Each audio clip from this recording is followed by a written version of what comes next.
Right. So a lot of you have a lot of experience, and you've done probably CMAs, and this isn't all brand new to you. So there's some things we're going to cover that covers a lot of area, but also hopefully will be refresher things or things in current market conditions might be able to help. Let me get my slides going here. So basically, kind of the building blocks to a CMA, and some things we'll cover a little more quickly than other things, because I think a lot of you have some experience with those things, right? So we'll go through and try to cover the things that are most applicable to everyone here. So, and then basically go through some techniques for coming up, using the tools, and some tools that we've been able to use, I've been able to use to do CMAs, and some options that are available now for tools to help explain it to your sellers. And understand it's not a perfect science, right? Because the market shifts, things change, you try to find the perfect comps, and sometimes it works out. Sometimes, no matter where you think and the seller think you're priced right at, the market doesn't respond because other factors happen. So, don't beat yourself up too much if things don't work out, but you have to adjust, right? And so there's ways you can use the CMA to represent that to the seller and to make adjustments when needed. So, okay. So the building blocks, of course, the subject, conformity, maximum value created when the property is in harmony with its surroundings. Similar design, construction, size, age increases value. We've probably had properties where they're over improved for the market, and the seller wants a lot for those things, and they've improved it to the max, and it's beautiful. But hopefully they did it just for themselves in the time they've enjoyed it, and because they may not get maximum value out of those things. Or there's things that the properties, nothing's been done to it in 20 years, and and it reflects. It should reflect that in the CMA compared to the next door neighbor's property that's been completely updated. So all those things, and conformity and comparables. Of course, the competition. We've seen a change in the shift in the competition. Now there's homes are staying in the market longer, so there's more competition, and where you're positioned against that competition makes a big difference now compared to where 2021. 2021, you put the property out there, and most of the time you had multiple offers, right? At least 3 or 4. 2021, 2022, and so now buyers are taking their time, and there's not as big of a buyer pool, so positioning of the property becomes important, and adjusting for differences. We'll talk a little bit about that, and then of course the contribution value of any features may affect on the whole. A second bath adds significant value, a third bath adds less, for instance. Areas like older historic areas, Wash Park, a second car garage is going to be worth more there than it would be, or if it's third car, there's enough space for that, right? Or a third bedroom that has an egress window and a finished basement is going to add more value there than it would be a third bedroom in Highlands Ranch, for instance, with an egress window, right? So where it's at and how it conforms to the neighborhood makes a big difference. You guys understand the wave? Do the wave.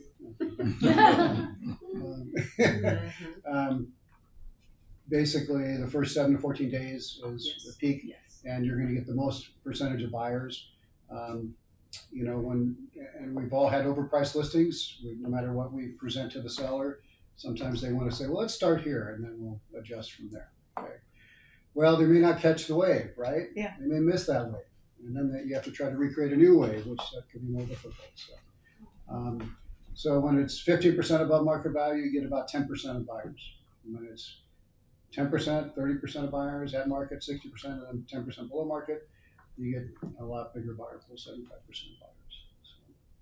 And that's good to use in your presentation, that pricing pyramid, when you're presenting your comps to the seller.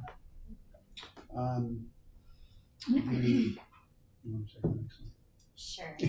Will you send us this information? Yeah, this is all be recorded. Also, we'll send you all the information. So.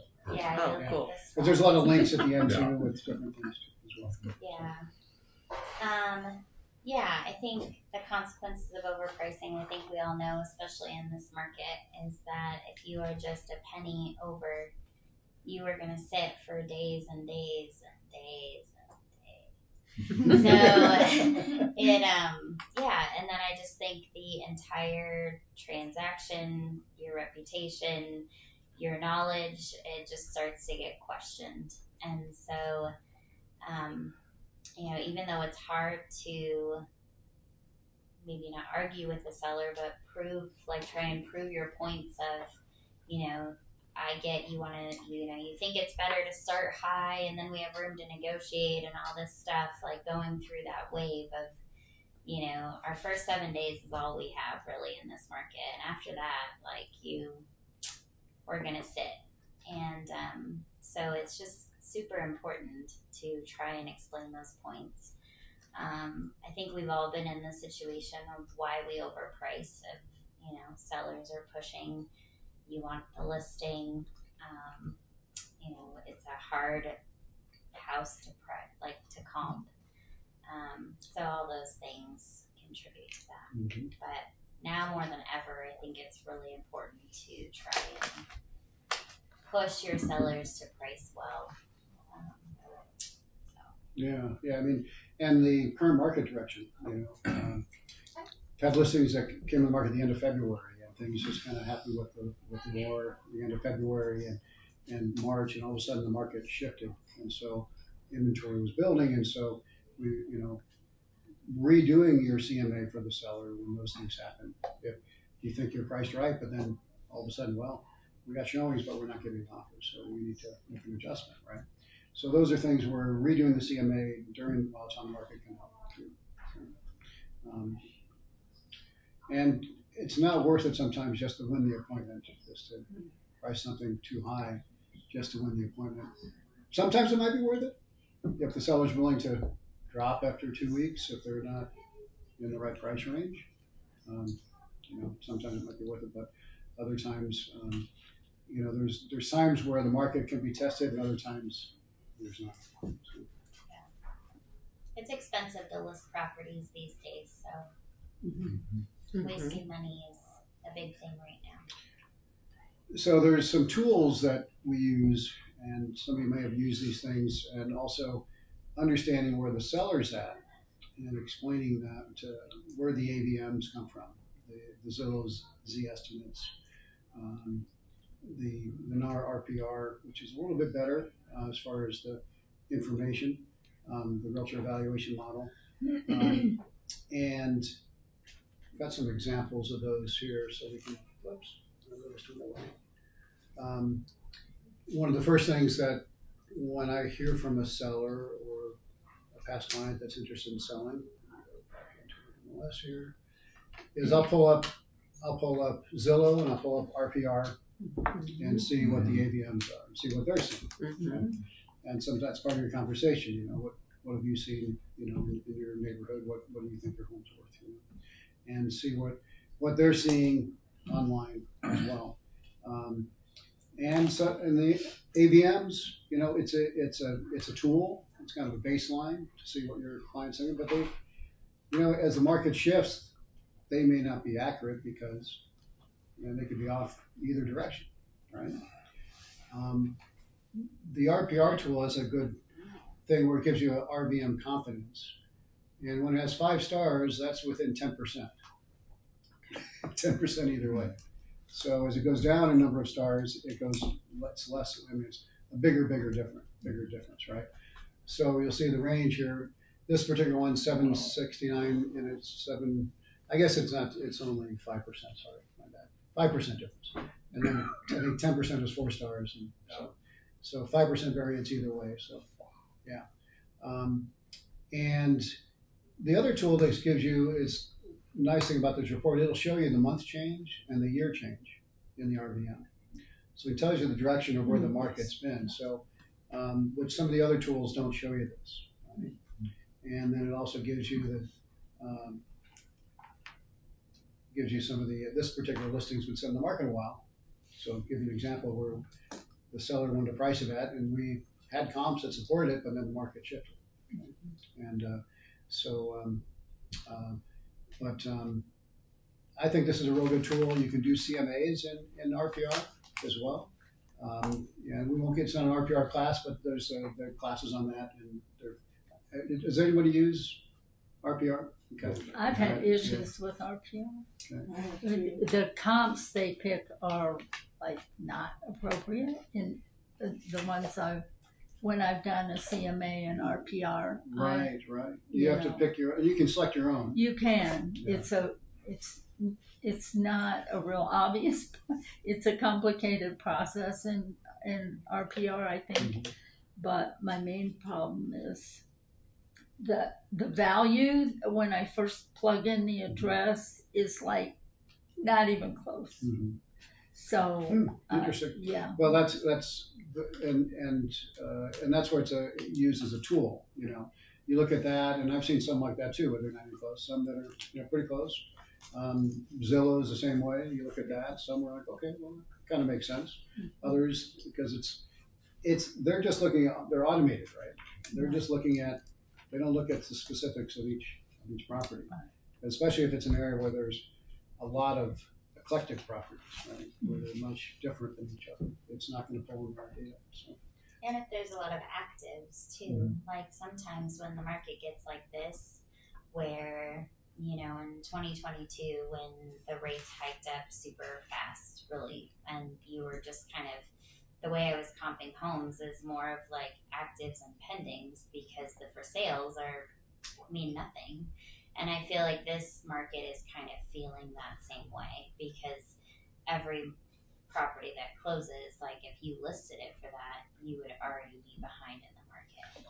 So like looking at the actives and pendings don't always like come up with these values, and sometimes that will tell you a lot more than. Yeah, to give you an example with this particular property, the RPR is 765, Z estimate 759. I think the real list is like 769 or 769, something like that. So they're all pretty close, right? Sometimes there can be a bigger variance than that. But those are good tools to start with, just to kind of know what your sellers see, right? And that's as far as a baseline, what they may be expecting. And then I guess the bottom, they inform, the CMAs analyze. So we should know what they're seeing, what the seller's seeing, and we should be prepared with that information, right? And also give you kind of a baseline to see what the market. Oops, go back into here. They also don't take into account like concessions. So that is like a huge thing that now that they've put that into our MLS, like obviously appraisers are easily seeing all those net proceeds and stuff, or net sales, I guess. So something to keep in, like that's just what I told my seller up in Greeley. It's like, because he wanted to list it 10K higher, and it's like, yeah, well that closed here, but look at how much concessions they gave, and like, so just being ready to combat that AVM. I think that's the biggest reason I'm here today is because of the seller's concession is skewing the market so much that when I do my CMA, they see the sold price. Public do not see the net. Concessions, Right. They do not see that net. It's a hidden figure. Right. My question is, are appraisers appraising on net or sell? What are we seeing? They'll put the concessions in an appraisal, in an appraisal. So in an appraisal, you'll see the selling price. If there's concessions, that'll be line listed on the appraisal. So they'll deduct that from that column. So appraised value. So appraised value is net. It really is net. Because for the longest time, some appraisers were going, well, they're just taking that in consideration, but they're still going with list price, not seller's concession. And I've talked to many lenders to find out what are your appraisals coming in at, because this is what sellers are concerned about is the tier program. I sell it for $500,000, but everybody else has gotten $10,000 to $15,000 seller's concession. Sure. Well, if I tell him I think that's your appraised value, and then we listed at this, and he gets a 10 to 15,000. Then it's Now less. we're here, Right. and the market just keeps tearing down to every seller's concession. Well, and I think you have to, when you're pricing it though, I would price it, if there's predominantly a lot of seller concessions, let's say there's Oh, a yes. lot in that particular 90% on Nine- most of 90%. mine. Yep. So I would price it above the seller concession and plan on the seller concession. And that's what sellers are wanting. Well, if I'm Yeah. going to get 10 to 15 to 20 hit on a seller's concession, depending on the price point, then I want to list it above that. Right. So I break even. Right. But they want what we appraise. Right. Well, yeah. Or will you get offered? Because the appraiser is going to look at the sell price and the concession. Okay. So let's say there was a property sold at 475, 500, 525, whatever. Okay. And they make adjustments for the size and so forth. And then they all had a $10,000 concession. Okay. So they're going to see the sell price and the concession price. So if you're then priced, let's your makes sense to price yours at 500. Okay. So at 500, they're going to see the sell price and then the concession. Now, if it was 525 and then a $10,000 concession, maybe not. It might not appraise it that. Right. And we have to be careful now because a lot of times we will negotiate with splitting that seller's concession. Mhm. We'll just pop the price up. We're going to Yeah. split Sure. the seller's concession. Yeah.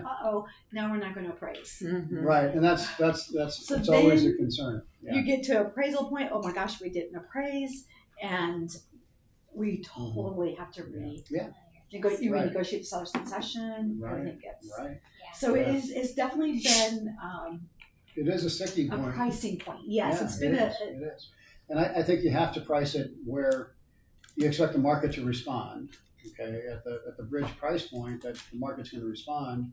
And if there's a lot of seller concession because of interest rate buy downs, yes. then you have to account for that, and then the seller has to expect that. So if you're at 500 and people are asking for 10,000, expect a net 490 before your costs. And when I do my CMA and print that out, Mhm. I go back in and write in on every single one true value, what the net was and how much the Right. seller's concession Right. was, because they don't see that. Right. Even the CMA doesn't print that out. In that- I print that out on the MLS. Yeah. You know, Yeah. those Oh, stats. yes. And then I bring that and I've Mhm. highlighted it. Right. You know. Yes. And But- for instance, if you look at CMA, if you do a CMA Right. in Matrix, Yes. for instance, Yeah. you can. But that's not showing Mhm. seller's consent. Yeah. It is Yeah. showing Better. net though. It is. Yeah. It Yes. is. Yeah, so Yes. you can add Leave that it what I column in want. there, concessions, But I always look up. in I the need to CMA. add that So column in. add that column in there, and then it'll show you Sorry, what what the column? Oh. seller concessions. You can Oh, yeah. in Matrix, you can go ahead and Mm-hmm. go in your CMA. Yeah. Let me show you.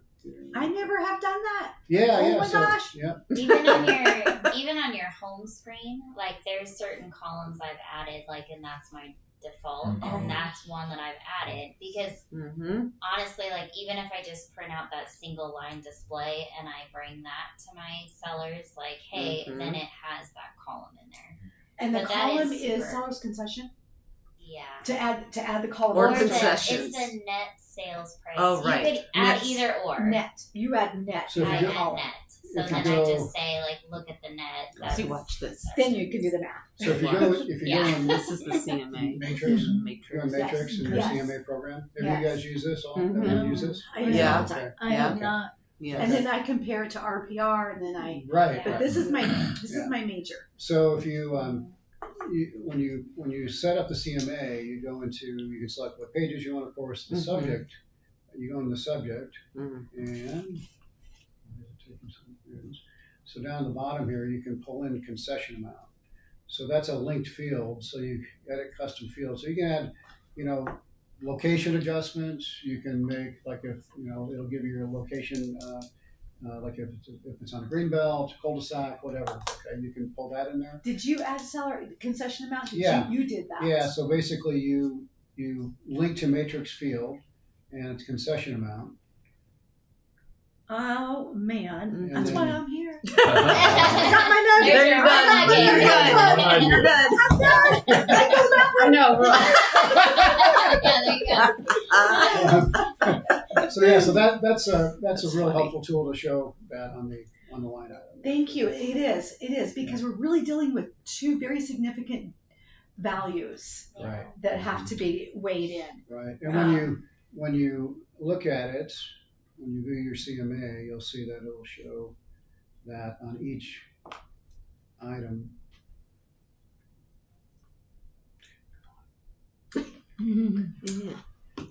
Thank you, Greg. You can go now. You won't have to I know. I'm done. I have a little bagel left, so I'll stay. Go. I'll Stick to stay. the big. Greg, I've read that because you mentioned how prevalent it is.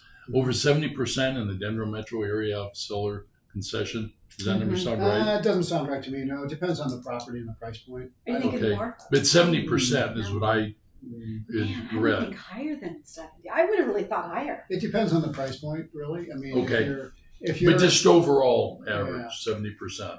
I don't know. I would Okay. literally Seen would have that said statistic. That's what I'm asking. Yeah, Yeah, I would because it say seems. I'd have to look at it and see, but I would say probably there's probably 70% of discounted off of list price. Okay, I would say somewhat, whether it's in the price or if it's Okay. seller concessions. Okay. A seller concession for closing costs, that seems pretty high to me. Okay. Yeah, I would Okay. say it's probably now if you're in a price point, let's say 500 to 750. You're probably a lot more seller concessions there, Okay. and then you're at $1 million to 1.5. Got it. Thank you. Because Okay. those buyers are probably putting money down from the previous Yeah. sale, they have more cash. Yeah, because if there's a general number thrown out, I normally question that. So thank you. Right. Mhm. So this one, when you go into the adjustments, you'll see it'll show you in the bottom, so you can see concession amount. So that one had a concession. I don't have to 10,000. write it in anymore. Okay. No, it's right there. Yeah. So it's real helpful. And there's other fields, if you want to pull up location, you can set location. It'll save this on a cul-de-sac, Greenbelt, if you want to make adjustments for that. Back to open space, Open space is a big one. right? So yeah, so I'm glad that part was helpful there. Back to concessions, land title, I know does, like, they accumulate all their closings for a certain amount of time, Okay. and they'll pull that average of, like, what concessions were Oh, yeah. for their closings. So That's right. reach out to, like, your sales rep. Sana is our And sales some of the rep. market reports they provide too will show you Yeah. the percentage of Perfect. Okay. And then they do, like, new build ones, too. So, like a few of the numbers were, like, average concessions 10 new builds are grand Yeah. for it's probably 100% on new builds. already built. Yeah. And then, like 25 to 30 grand on new builds or something. It's like the Yeah. last numbers I Thank you. heard. That's So, very helpful. but they do that. So that's probably, like, before you go do a listing, maybe reach out to them and be like, this is the average for that. So that's, I think, the simplest tool to use that's in Matrix, that's the CMA tool there. And also the one-line CMA is helpful. If you just want to do a print, just the line item, that's very helpful. As we're talking about the kind of the tools to use, and the Matrix, I think, is the fastest. The sold price analysis, 3F comparison, or the full, the CMA. And then, of course, you can have everything saved in cards, and then you can have them all ready to go, right? Some other platforms that I've used, and one, Cloud CMA, I think, is for someone that's, maybe you have to send something remotely to someone that's, you're sending them an email. And so they have one that integrates with the MLS, and it's has a live link that can update statuses and so forth. That one, I think, is pretty helpful. Basically, you access it through in the MLS. Let me go back to our cards.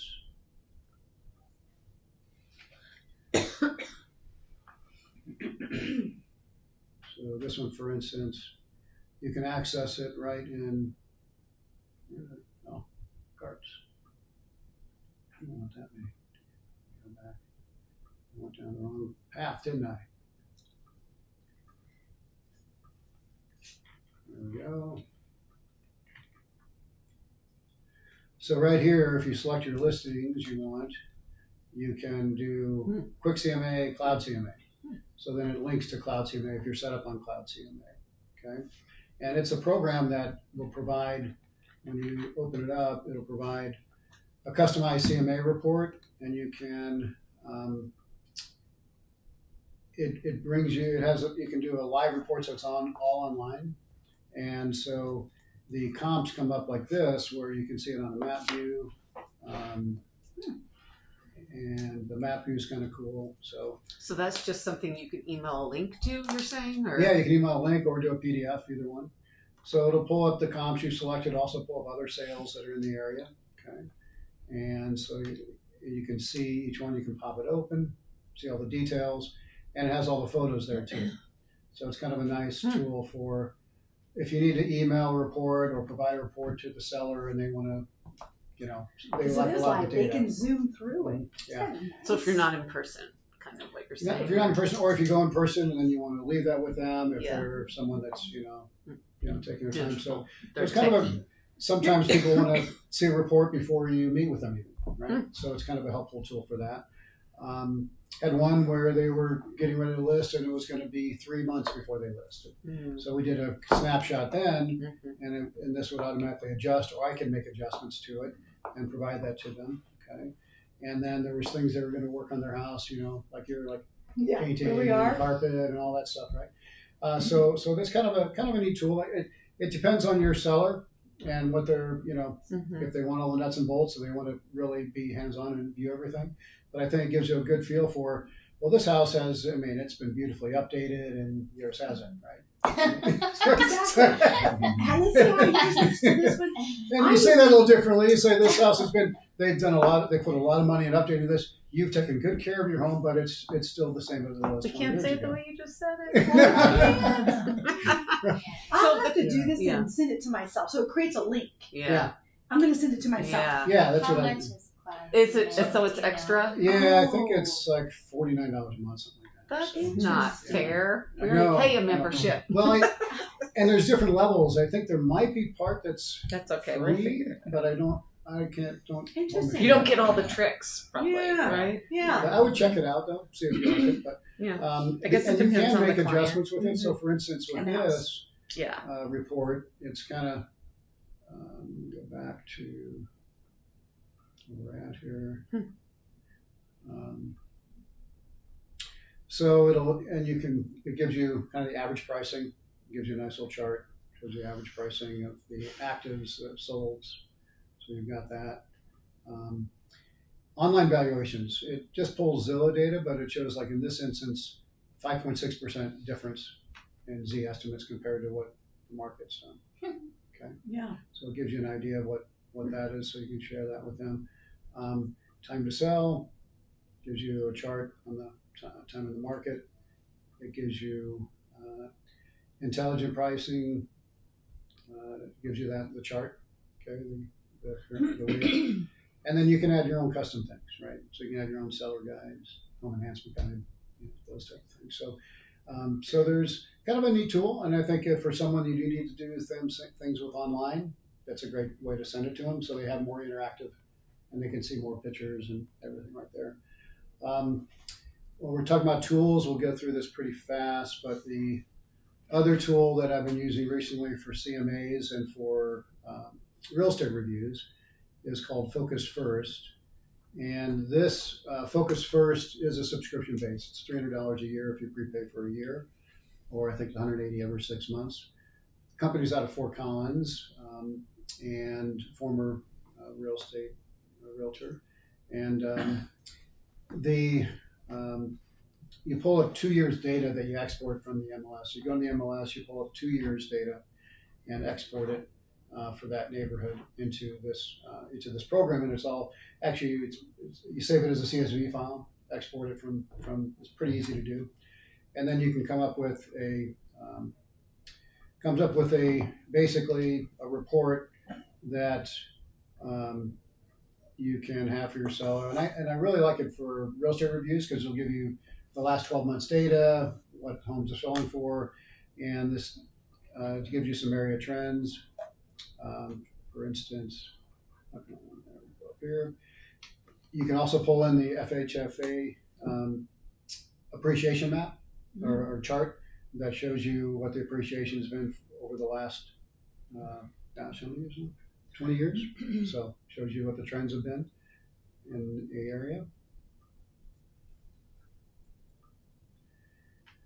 By pulling up the last 2 years' data, it gives you what the odds of selling are for that property for anyone in that market.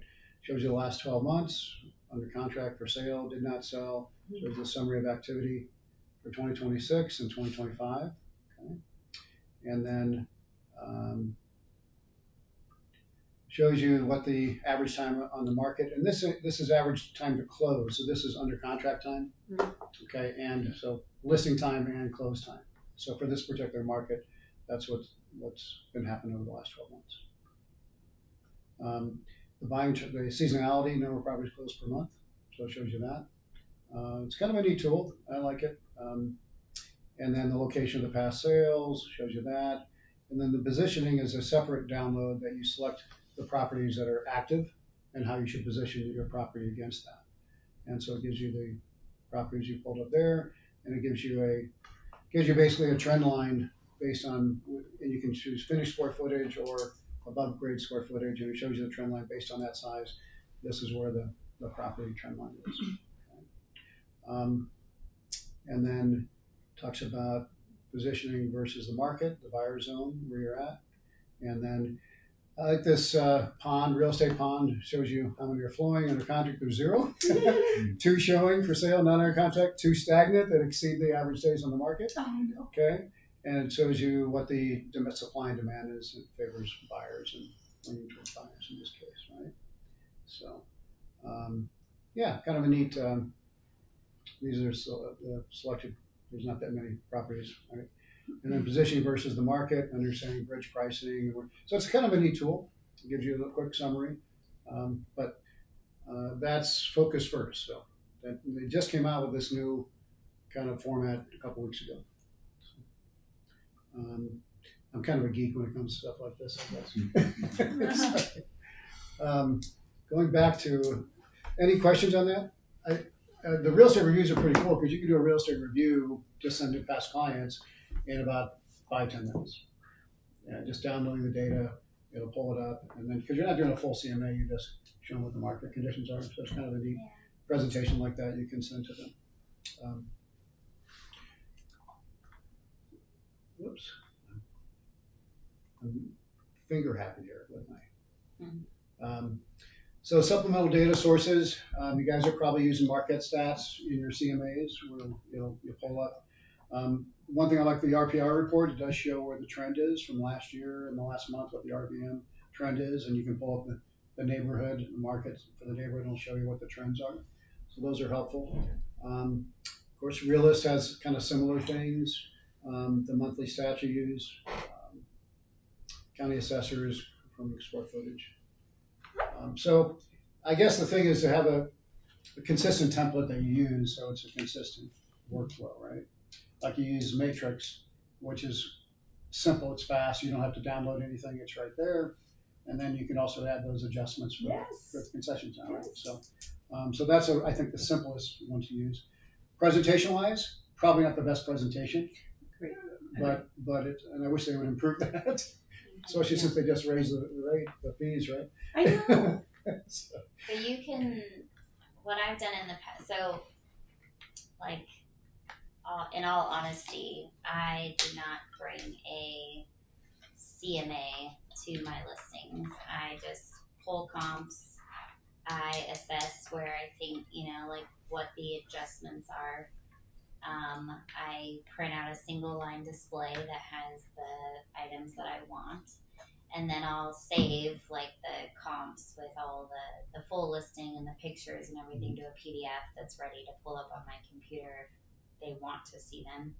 And then I just kind of review that list of like, well, here's this one, it compares this way, like, and so my whole thing is just don't get caught up on having a report or a presentation. Like, I think it's way better to come to a listing with a presentation, reports to show. Like, I also do stats and stuff, but however you want to present that to your seller, like, just come confidently with this is the pricing I think we should do, whether that's in a great CMA or if it's just, here's comps, here's what I'm seeing, here's what I think. I would agree. Yeah, I would agree with that too. It depends on what the sellers. It's all about the conversation with the seller. Some people, if you start spewing a bunch of data that they're glazed over and they really tell me what I should price my house at. Yes. Right? So like you say, like a lot of people are like, okay, well, this is the data, but and it depends on what information. A lot of times you'll leave it with them, right? And especially with past clients, that you're going to get the listing. You talked to them before, and so you leave them the data. But I would agree. Don't get too bogged down in So here's a question. So you're going to a house for the first time. You've never been in the house. How much do you talk about, list price because you haven't seen, you can't compare it, and do a good CMA. Exactly. So how do you handle that? In most cases, I'll do a two-step Okay. where I'll look at previewing the house first. And many times, since I've worked with a lot of past clients, I'm looking at it and they have me over months before to figure out what they need to do first, right? Yeah. And so, So that one makes sense. That 'cause makes you do sense. the preview. the preview, and then a lot of times you can bring what the market activity's been, but not a price because you haven't seen the house. It could be immaculate or it could be not immaculate. Yeah. Right. Well, and you get an idea of what they're thinking. Right. If they're realistic or not. Yeah, and you could bring pull up all the comps and have those ready to go if that discussion comes up. Okay, maybe a two-step presentation where you come back a second time to go over the specifics. Especially if you're a ways out from them going on the market action, you couldn't quote a price because Market's going to change. the market could change. Yeah. I had a listing that we priced it aggressively lower than any house on the market. And we had an offer that fell through, so we were on for 2 months. 2 other properties came on, and they wanted to come in lower than us. We were already the lowest. They sold before me. They now became my comps. I had to reprice mine to compare to those Exactly. in the lineup. There's just so much. Exactly. This slide exactly your workflow. You got to check it the day you were going live. Yes, literally. You have to, And I tell my clients, we will not set this price until the day of. We'll concur. Let's see if our evidence is still standing. Right. Exactly. I have the seller, so when I go, I have the seller show me the house, and I've comped, okay, if this is a cruddy house, this is what I would likely think. Up to, if they've done a lot of updates and it looks like this is what I think. So I have kind of a range in my mind of this is what I'm going to kind of tell them, and then we walk the house and come back to, this is the range I have. Now that I've seen your house and, depending on if we're 3 months out or, if you want to list in 2 weeks or something, if that's possible, this is the range that I would say. And then I tend to the lower range if it's, not as nice, and but I tell them, until we're going live on the market, I will not have a set price exactly for you just because of the market that we're in. So I try and at least have a range of what I think, and I have them tour me beforehand. So you're kind of ticking all those checklists in your mind as you're touring the house. Perfect. Hey, Grant. Yeah. Or both of you. Even though that they say, first meeting, they walk in, well, I just want to hear what you have to say. Don't you find that everybody has a price in their head, even though they won't tell you that, or is there, I just really want to hear what you have to say, or does everybody have a price in their head? I think they probably do, especially with the information that's out there now. I mean, because they'll see online, they'll see, several different sites, Redfin, Zillow, Realtor.com. I mean, they all have Homes.com. They all have pricing tools, right? Right. So I would expect most people, unless they're living under a rock, to probably have an idea. Yeah. Or they maybe they're not into tech, and that's okay too. I mean, they maybe they don't. Maybe they my neighbor's house sold for $1 million down the street. Well, that's the Taj Mahal, right? Right. And so those, yes, I think everyone probably has an idea. Okay. And that's one of the questions even on the phone before you meet with them, Yeah. say, what do you think? What do you feel? What do you Okay. think your home's worth? And that way you know before you. Okay. Yeah. That's my first question when I sit at the table. Tell me what you would like to get for this. And then I decide, can I meet that? Can we do that? That's our goal. Can we together get there? Right. Okay. Yeah. And there's a Buffini method that I use on my second appointment.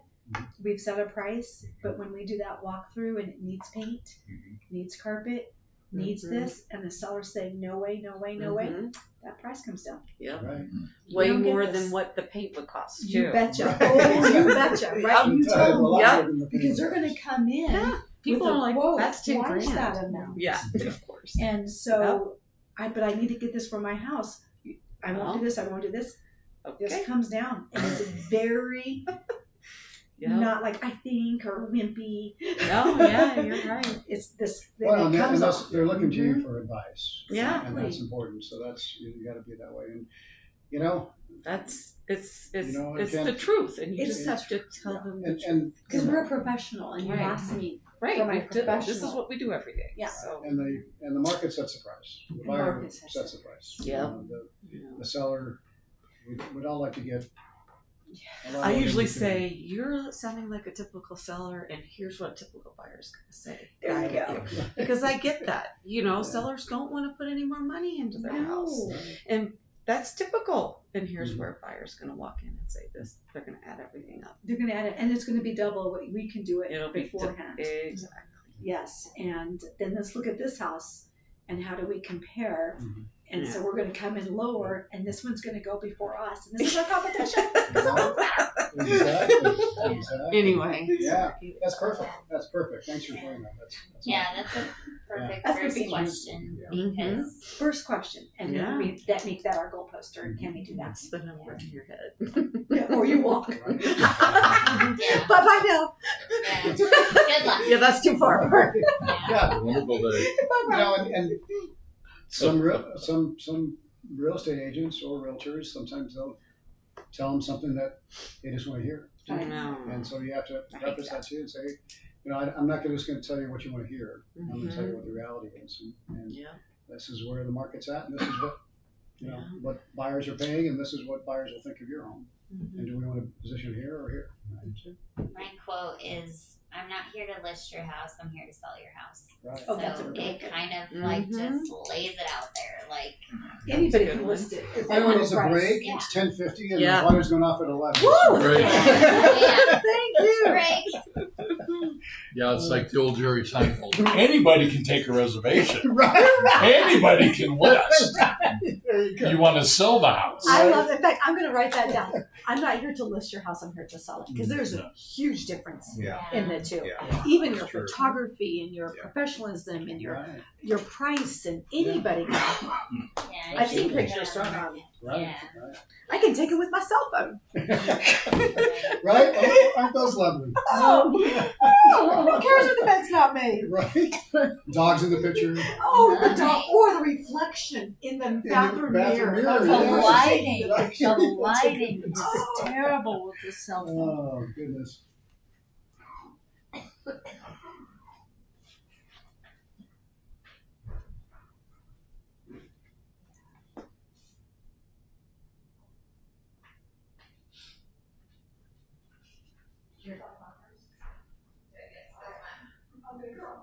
I don't know how many people try to sell me health insurance. Oh my gosh. You get a lot of those too. Oh, So gosh. many.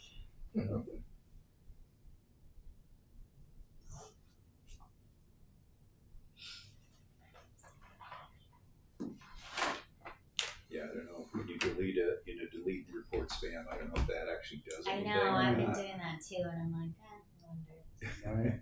It probably Makes you feel good hitting that button. right. Doesn't do anything. Well, even the messages now, it's just there's even some that go to spam you don't even see. Like for instance, like here's spam messages. Like, yeah, all these messages that I never even saw. Oh, Right? Oh yeah, I noticed that the other day too. Like if you Oh, go I into never even that looked at that. section and you're like, wow, I have so many text messages that were spam.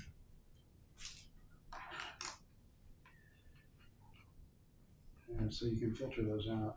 Oh wow! Yeah, I've never looked at this map. Here's one. I'm a pasta lot lover. of- There is I'm a pasta lover who waits in the gym. Yeah, that little white isn't one. Well, good to know. It's at least filtering some of it. Got some Keep power? checking Got because some my short sale we are Yeah. we had to clear the clothes just Oh, about. nice. They just need one more. They always say one more One thing. more one more thing. thing. It's It's, always one more thing, yeah. That uh, one's been quite a process, hasn't it? it's been great though because I learned a lot. Yeah. But closing is next Friday. Nice. How long has it taken? It has taken just over a month. You know, Okay. it's been about 40 So not days. too bad. Yeah. It's not too bad. Yeah, something For a like short that. sale. Yeah. It is That's so bizarre that they wouldn't use the electronic signature right. stuff. And actually, no, what's more bizarre is that we don't sign the contract if it's countered, Right. and they wouldn't accept that. And when I It's just finally bizarre. did all that, they says, "Thank you for bringing the right buyer at the right time." Yeah. You know, Yeah. but How's the family doing? good. Good. Yeah, good. So it's been very, very interesting. So it was a reverse mortgage, Uh-huh. a short sale, Hmm. and so had they maxed out already everything? They out there? didn't go into. He didn't go into the reverse mortgage until 2021. Really. Yeah, so he went in it very late, Mm-hmm. and so he was in his late 80s Mm-hmm. when he did it. Yeah. So Yeah. Interesting. So. mhm. If there wasn't equity because he'd already taken quite a bit out of it. So it's for the last 5 years. Or whatever. Yeah. Right. So Interesting. I have a quick question. Mhm. I thought I knew it, but then who can contest an appraisal? Buyer, realtor, seller's realtor. So it has to go through the mortgage company. Okay, so it's the buyer can contest it, but it has to go through the mortgage.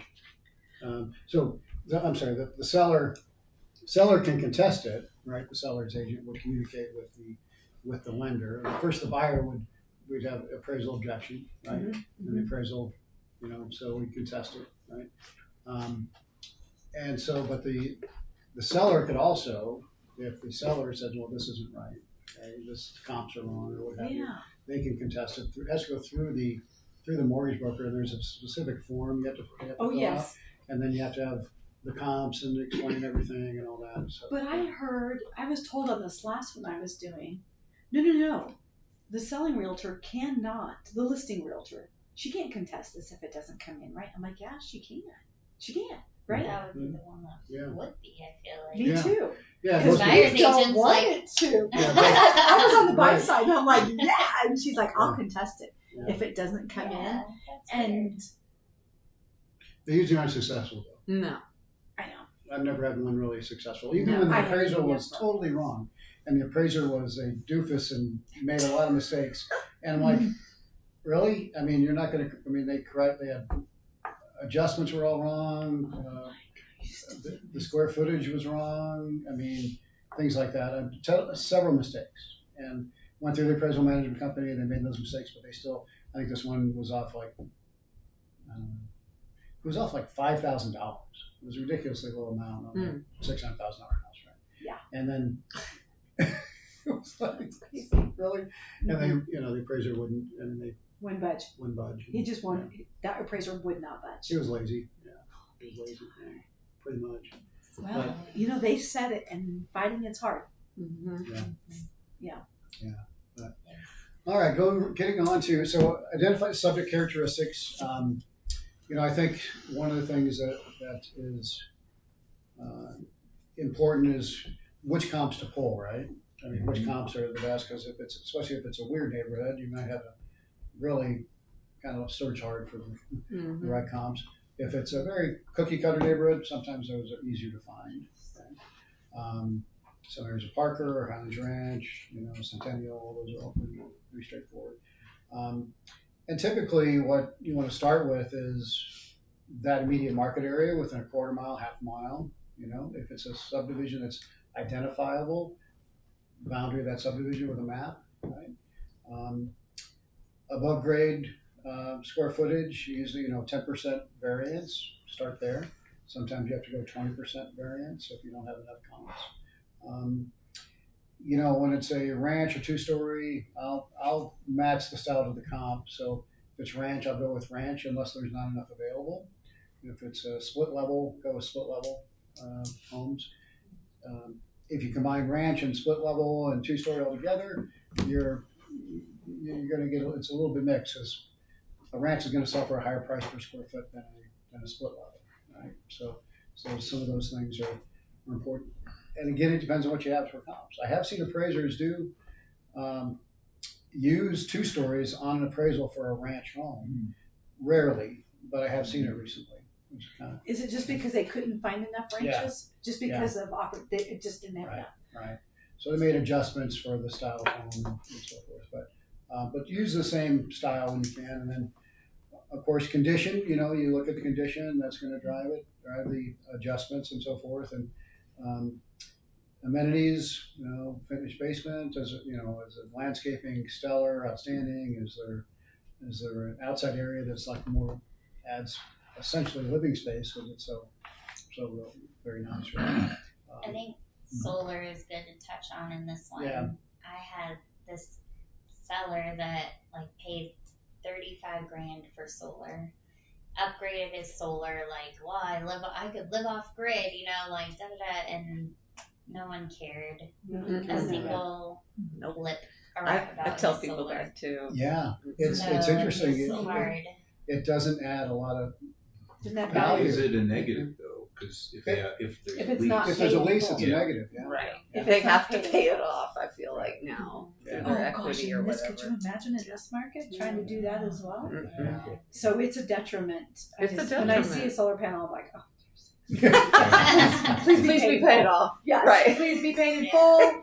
So it doesn't add any value. No. It's surprising because it can be significant savings. I But know. the problem is they have a lifespan, and then depending on how old it is, and the appraisers and the comps really It they just have doesn't. to look at the Appraisers don't. comps. Mm-mm. put that in at all. So I think they probably can, but I haven't seen a significant difference. And when I asked some appraisers about it, they said, really, we do a paired sale analysis, but really, what's the market paying for it? Mhm. Right, is what dictates. That's something you do for you, I feel like too, Yeah. right? Like if Yeah. it's You're gonna be there a long environmentally time. important and That's it's your important gig. to you, I agree. Yeah, it does not. And I have people come to me saying, "Will it increase the value if we get solar panels?" Just no. Well, I've had people, and Yeah. I had several people. I said, no, it really won't. You just have to do it for yourself if you're going to be there for a long time, and if it's going to save you money. You do it. And if you're not, be prepared to pay it off at closing, because you cannot transfer this in this market. Right. Yeah, and if your roof gets damaged, Mm-hmm. then you have to go through a whole other thing with Mhm. having The it solar taken panels. off. Yeah. So I'm under contract with one that the roof is 15 years old, damaged with solar panels, and it is $6,000 to remove the solar Isn't that panels. crazy? Yeah. Wow. And $3,000 Yep. to put them back on. 6,000 just to remove them? Just to remove them, to put the roof on. And you have to have a solar panel expert to Right, come to take right. them off. yeah. And $3,000 for them to put back on. Yeah, that seemed human. Yeah, it's insane. It's up in Boulder. Well, I can't tell you whether that's good, bad, or ugly. Not trying to say Yeah. be precious, but that is our quote. Are you the Oh, that's listing? Are you the ridiculous. lister? No, on the buy side. So they're gonna replace the roof then, right? Or they're not? Or you're I in haven't the gotten to resolution yet with your. Ay, ay, ay. But he They have has to. Right? He has to. Because And they're not gonna get homeowners insurance, right? believe it or not, he got one. Wow. If you guys need an insurance company through Oh, State yeah. Farm who will give you a policy on On an old roof? old and damaged, 20 years old, 20-year-old roof damaged. State Farm will. So we've Okay. got insurance, but the other kicker is going to be appraisal. Yeah. It could be a condition. Mhm. True. If it's that damage, Yeah. But anyway, that was the Yeah. cost of that appraisal value. That was what it cost. And how about pools? I saw that was on your list. So pools, talking about earlier, it really depends on the market where you're at. Mhm. A pool can actually be in some areas in Colorado can be a negative Yeah. for the market. Mhm. Right? Now, if it's a really nice pool and well maintained, fairly new, the appraiser will probably give you some value for it, but there's less paired sale analysis of that because there's not as many pools here. Now, if you're in Phoenix, Arizona, where everyone has a pool, then if you don't have a pool, it's probably, you're going to get dinged for that. So, True. And so comparables don't need to be identical, but they should be as similar as possible. And then appeal to the same probable buyers, right? I mean, those are significant differences. And in some areas where you may not have as many comparables, you really want to try to find the same kind of quality level of house as a comp, because there might be a neighborhood where you've got a $1.2 million house adjacent to a neighborhood with a $600,000 house, right? And the AVMs will pull in all those properties, right? So it may skew up that $600,000 house. Can I ask a question? Yeah, Like with Zillow, do you know how far out they, like, say it is a 1.2 versus a, I have no idea. we don't know what, that's another unknown. Right. We don't know if they're It's an looking at the algorithm. neighborhood It's an right algorithm. here. Which Right. is- Yes, and it's That so could skew bad the because numbers. they depend on that Zillow's estimate so much. I know. But it's our job Yeah. to debunk I was that. just curious. All right. That happens a lot in Acres Green. Do you know where Acres Sure. Green Mhm. is? Because like the Right adjoining next to you. property is like Lone Tree. Yes. So Right. it like those ones that are along that edge can Mhm. sometimes get roped into the 900 Lone Tree values that are right there. So yeah, That's interesting. That's- yeah. that's And one. they're It does definitely not happen. $900,000 They are places. I really try to do They are area, not. like the neighborhood name, Yeah. not a Those are radius, Mhm. It is like good. Turin, or just. You haven't, Yeah. And you I, have to and do I anything? pull my comps Oh, by yeah, no. the area, It's not radius, It's done. Right. because it can vary No, sure. quickly. That's I'm like, oh, we don't go over there. Don't go over there. Don't Yeah. get that house. Don't go over there. Yes. Women. I start Don't it. have Oh, Like yeah, the Yeah, dogs, that's the big right. dogs, I the start. horses. I start in area or So this- neighborhood. Neighborhood. The neighborhood, Yeah. not. Yeah, this is a good slide. Kind of just speaks to that as far as urban and city condo. Same building if possible, because condo buildings can be very different. And single family, half mile radius, same neighborhood, same school boundaries. Suburban, same subdivision neighborhood, same school district, same commuter access zones. Rural, obviously, that's going to be a little different. I mean, you might have to go 5 miles out because there could be, large acreage properties. Try to be in the same school district, township, community area, and then data sale. I like to try to go now with Mhm. market change in 90 days. when we 90 can. days. Yeah. Mhm. When you don't have enough, you can go back 6 months. When we had very few comps and the market was appreciating, you go back a year even to find enough comps, but then add some time adjustments because the market was appreciating. Now we're kind of the opposite, where the market's come down a little bit. Should you go less than that? That was always my question. I mean, trying to get current. I mean, like you were saying, Less things are than going in the 90. negative. Yeah, I think if you And go so 30, you're I mean, behind. if you have enough comps at 30 days, Yeah. but you want to have enough comps to give What's enough comps? minimum is 3, Three, but if you can have, I like to have, 4 to 6 when I Okay. can, but minimum 3, Okay. good comps. Greg, what are appraisers doing? Are they doing 90 days? It depends. I mean, most of them I've seen 6 months. On most I appraisers. thought Yeah. so. I Yeah. thought so too. So 6 months as appraisal, Yeah. we're going to try to stay Yeah. at 90. But for pricing, I think we need to try to Mhm. stay as near where the market's at as we can. I agree. Yeah, for our personal house, it's off like Mineral and Santa Fe, and they went all the way over to like the Columbine area, if you know that. Mhm. Like we had one in like Columbine Knolls, and I'm like, Good. okay, whatever. That's a little But different yeah, neighborhood, yeah. Yeah. it's weird. So yeah, but they did tell in an appraisal class I took, like they take one lower, smaller, cheaper comp, and they take one higher, bigger, more expensive comp, and those are they'll definitely take those two, and then they find It's the average. in And the a middle. bracket. It's kind of a bracketing thing where they have a higher and the lower and then in between. Exactly. Yeah. And then they start adding and pulling Yeah. the pluses and the minuses out And of then they that try and range. find the closest Yeah. comparable, but they do take intentionally take like a cheaper and more expensive. That's what she said in this class. I think size guidelines, basement is something to be aware of. A lot of sellers are asking, how much value is going to ask if I finish my basement? And it really depends on the neighborhood. If it's in Wash Park, it's going to be, and it's a good quality finish, and there's a added bedroom, it's going to be more valuable than in Highlands Ranch or other places. But what I've seen as far as cost for value for people on some of the remodeling magazines, those have it's about 60% of the cost of your finished basement is what you recoup. 60% of the list price? No, 60% of what it costs you. Oh, you will recover. Gotcha, on recovery. That's average. That's average. Now, if someone did it themselves and they're a professional and they permitted it and they did a really good quality job, they'll probably make money off it, right? Sure, 60% of what it cost you to put in, you'll get back. That's that's an interesting number. That's what and there's a good guideline report to use is there's like Home Builder Magazine, Remodeling Magazine. Yeah. They'll have a cost versus value report that comes out every year. And so that's a good tool to use when people ask.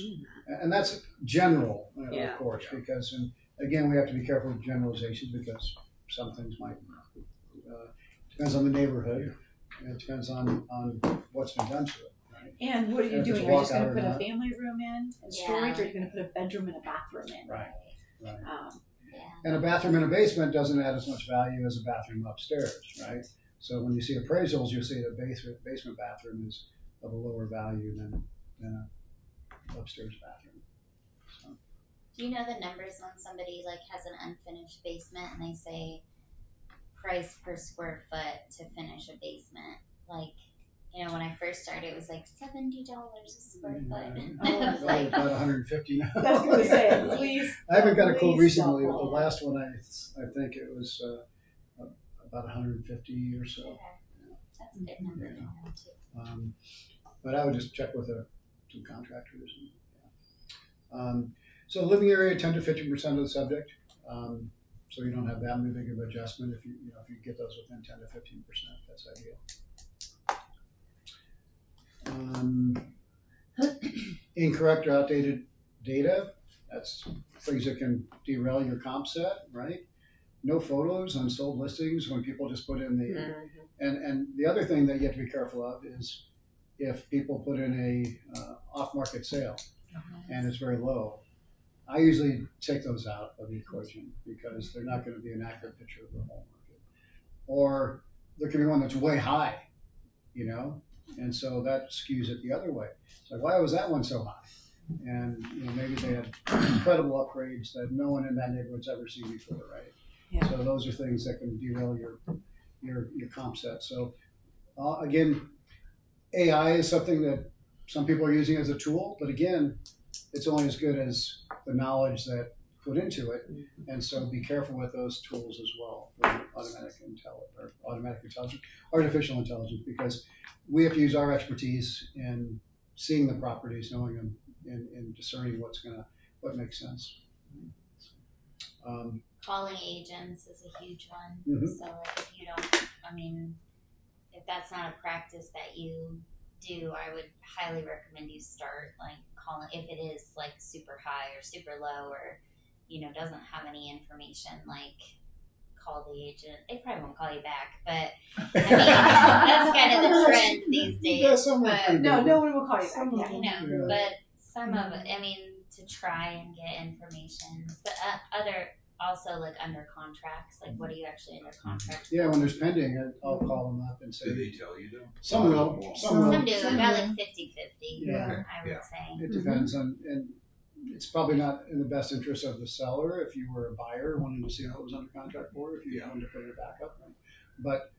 But some will tell you, and you could say, is it above asking, is it Usually. below, see where it's at. Right? When are you closing? Yeah, so those non-arm's length transactions, estate sales, divorce sales, distress sales, short sales, that are selling that may have sold below market.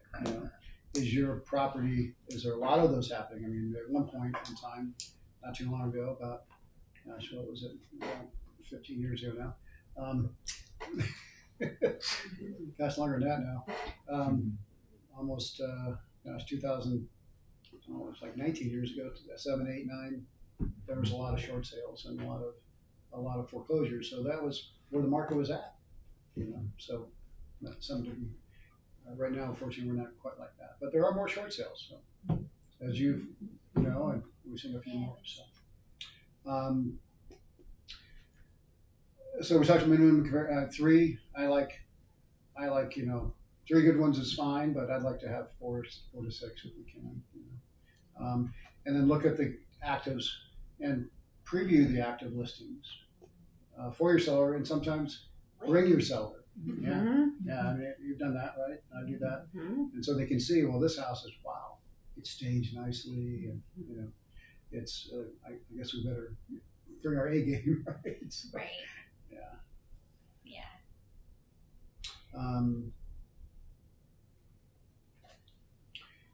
Yeah, and I guess in unique and volatile markets, you have to kind of cast a wider net to find enough comps, and so, of course, active in your report, and then the bracketing we talked about already. As far as these are the bracketing is we've got a smaller one, a little bit inferior, middle, and then above, and it kind of shows them the landing zone where they should be at. Adjustments, I think people go back and forth on this because we're not appraisers. But as far as making adjustments, a home that's on open space, it definitely is going to sell for a higher price than one that's back into a busy street, right? So you've got to make those calls and make adjustments. And what an appraiser does is they do a paired sale analysis where they're looking at 2 homes that are as close together as possible, and then what's the difference in those, what they sold for. And that's how they make their adjustments, apparently. But some seem like they're on boilerplate, because it's typically for a bathroom you see $7,500, right? Depending on the price range. If it's a higher price range, it might be $10,000, right? And you'll see, for a garage stall, it'll be $7,500. So that's typically what you see those adjustments being made at, but if you can do a paired sale analysis, that's the best way to do it. Sometimes that's hard to find, though. And so we have to just kind of go with what we estimate the value to be, and that people are going to pay more for those things. Now, if it's a 4-car garage, they're not going to pay probably a significant amount more for that than they would for a 3-car compared to a 2-car. Does that make sense? So, keeping that in mind as well. Talking to an appraiser, going to some appraisal classes is a really good idea. There's some that I've been to where appraisers teach them. They're appraisers and realtors, so they'll give you it's a real good resource to get what they're doing for adjustments. And,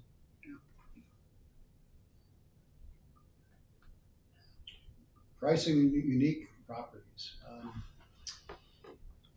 So Greeley, how was your Greeley? Was that unique, or was that in a neighborhood that was really had a lot of comps? Greeley was in a cookie cutter neighborhood that was just had a lot of the same homes, all kind of built in 2015, not very different. Yeah. Okay. Yeah. So has anyone had easier. A property where you've done some more rural properties on occasion, with horse properties? Have you had any that you've had to really expand the geography? Yeah, it's hard to find comps, even in my own neighborhood, because they're all custom homes, right? And they're all on acreage, and they're all. And the type of outbuildings make a big difference. Yeah, the outbuildings, the age of the home, because they're all over. The neighborhood was built in the 70s, but there's newer homes in there too. Right. And and for a while there was an issue of, is it on a paved road or unpaved road? Right. It's no longer an issue because the whole neighborhood's paved. Except for a strip in front of my house. That's a long story. Because I didn't want to pay. But anyway, no, it's hard when you're, in an area where it's all custom and they're all different, and it's really hard to find similar homes. Yeah. And even when you go out into some of the other neighborhoods that are nearby, that Yeah. homes are still custom. They're on, 3 to 7 acres. Mhm. They're, they might have a really nice barn. The barn might be nicer than the house. I've run into that. Yeah, my wife's nephew, they had a place that they bought that they were renting in Strasbourg on 40 acres, and so comping that was pretty interesting because it was a manufactured home that was on a foundation, so it was a permanent property now.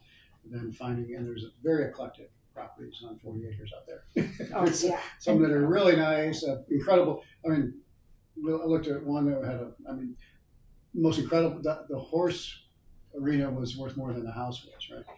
And so it was beautiful, right? And then the house was just basic house. And so comparing those, it's really interesting. So you have to really just get into the nuts and bolts and try to expand the area. And sometimes you're buying dirt. Yeah. I mean, they're like, I can't believe they want this for this when this house is shot.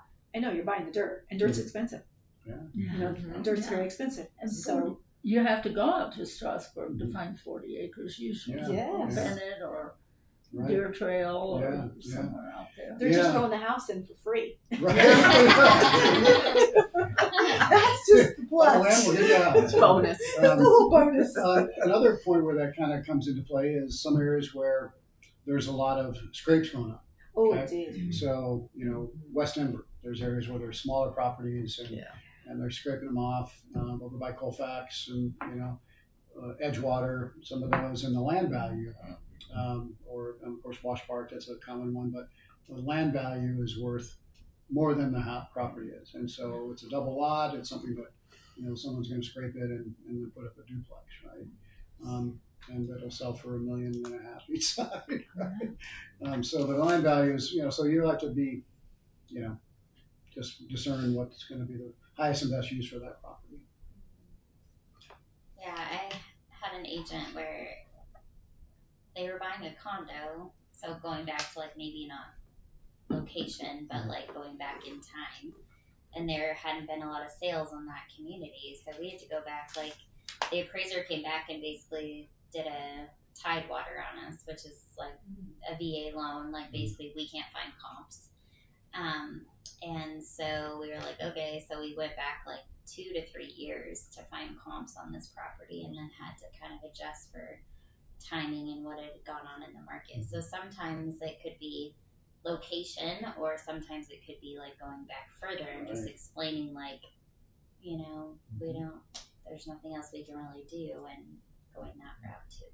Yeah, and on unique properties, it's sometimes helpful to get if you meet an appraiser at a property on one of your listings, is establishing a relationship to find some that that seem professional, that may be willing to help you out, or that you could contact if you have questions. And so those are good relationships to have, and because sometimes they'll tell you, well, yeah, this is what I would do.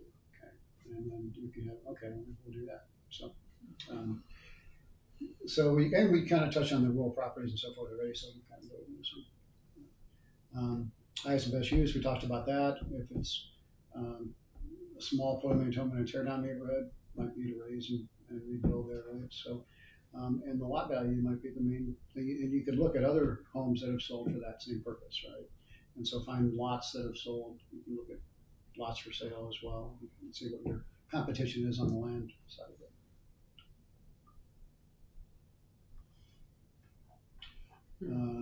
Pre-listing appraisal. I haven't done that too often, but some sellers have asked. Have you ever had a seller ask about that? I've never done it, but I've had someone ask if we should, and I said no. Yeah. What was the question? Pre-listing appraisal action. Oh. So some sellers, and if it's a really unique property, it's not a bad idea, because it may cost $500 to $1,000 for the seller, but it would give them a basis to go. If it's a super custom home and we can't find any comps, probably not a bad idea. I had a seller ask me to, but there's plenty of comps to support the value. So it's you can go by these comps, or if you want, you can pay. Yeah. You can pay the money, but these comps are what the appraiser is going to use, and it's what the market's going to dictate, really not necessarily what an appraisal is at this point in time. So, but an option.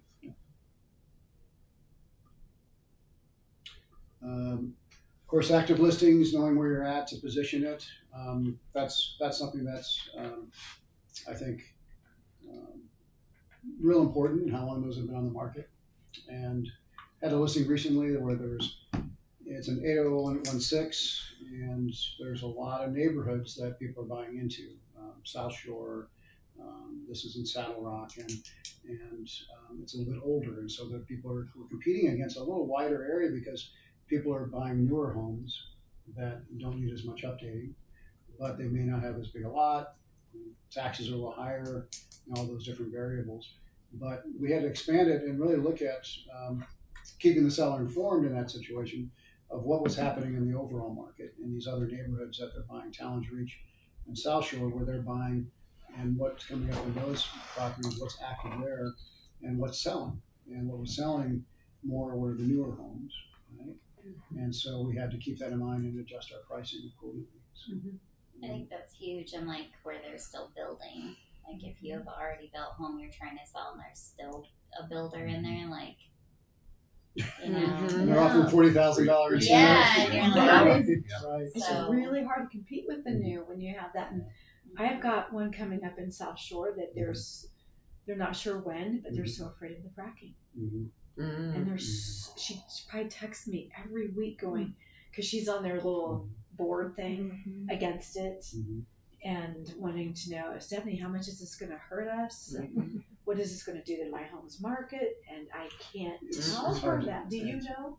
I don't know that it's. Do you know Do you know anything about something? it? No, oh, no. I don't think. I think it's an. Me neither. I'm like, I cannot advise you. I don't. Well, One, I don't know issue if it's- fracking. Yeah. South Shore's got a huge. Yeah. Do you think has it been, I don't know. I'm not sure. what's the word I'm looking for, approved? I'm not sure. Yeah. I mean, I told her, honey, I don't even know if it's been approved Yeah. yet. I We're think. still fighting. I mean, you'd have to do some research online maybe and see some areas up north there. I know in Weld County there's quite a bit, and maybe and see if it, And here's the thing: perception is reality. exactly. Well, If people go, "Oh, Then it it's a doesn't fire matter," show. it doesn't matter. Right. Oh no, that's it. it all depends on the buyer, right? So If Yeah. it flies through that this is a fracking area, then now it's Stigmatized. thank you. Yeah, let's just say the buying pool goes way down. Yeah.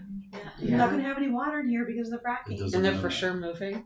They don't. Or is it Yeah. based on that? I think it's based on that. I think she's driven by fear that we're going to lose the value of our home Wow. because of this, and we won't have water, and I cannot counsel her Yeah. Right. because I thought I don't know. Right. Who's knowing? Yeah, I had a buyer that bought in Windsor Gardens, and they were talking about putting a cell tower in. Yes. And she was like, well, what's that going to do my value? And I said, well, I sent her some articles about cell tower and the dispersion of the waves and all that, and how and so she could make a decision for herself. That's all I could find really. It's just, Another one that's Yeah. affecting property that we'll see a lot of is the data centers. Yeah. Oh, The yeah. data centers are Right. popping up, and they take so much water. Yeah. Even Denver has vetoed a couple of them that started to come in and Right. said no. Yeah.